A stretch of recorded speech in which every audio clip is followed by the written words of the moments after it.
Hello friends, இஃப்தாருக்கு நம்ம என்ன டிஷ்லாம் வந்து நம்ம ப்ரிப்பேர் பண்ணுவோங்கிறது பார்க்கலாம் வாங்க.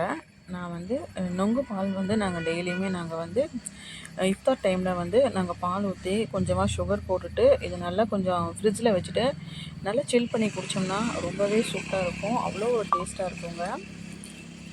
பார்த்திங்கன்னா இது நல்லா பிசைஞ்சிட்டு பால் திக்கான பால் ஊற்றிட்டு சுகர் வந்து நம்ம கொஞ்சமாக போட்டாலே போதும். போட்டுட்டு நல்லா மிக்ஸ் பண்ணி கை வச்சு பிணைஞ்சா தான் அது ஒரு தனி டேஸ்ட் கிடைக்கும்.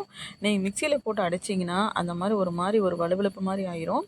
ஸோ நான் வந்து நுங்க உளிச்சிட்டு கையில் வச்சு பிசைஞ்சிக்கலாம். அதுக்கப்புறம் பருப்பு வடைக்கு ரெடி பண்ணிக்கலாங்க. இப்போ பார்த்தீங்கன்னா வாழைக்காய் பஜ்ஜிக்கு வாழைக்காய் தோல் சீவிட்டு ஸ்ட்ரைட்டாக போடாமல் இந்த மாதிரி ரவுண்டாக கட் பண்ணி போட்டோம்னா குட்டி குட்டியாகவும் இருக்குங்க. அதாவது கஞ்சியில் வந்து டிப் பண்ணி சாப்பிட்றதுக்கும் ரொம்பவே நல்லாயிருக்கும், ஈஸியாகவும் இருக்கும்.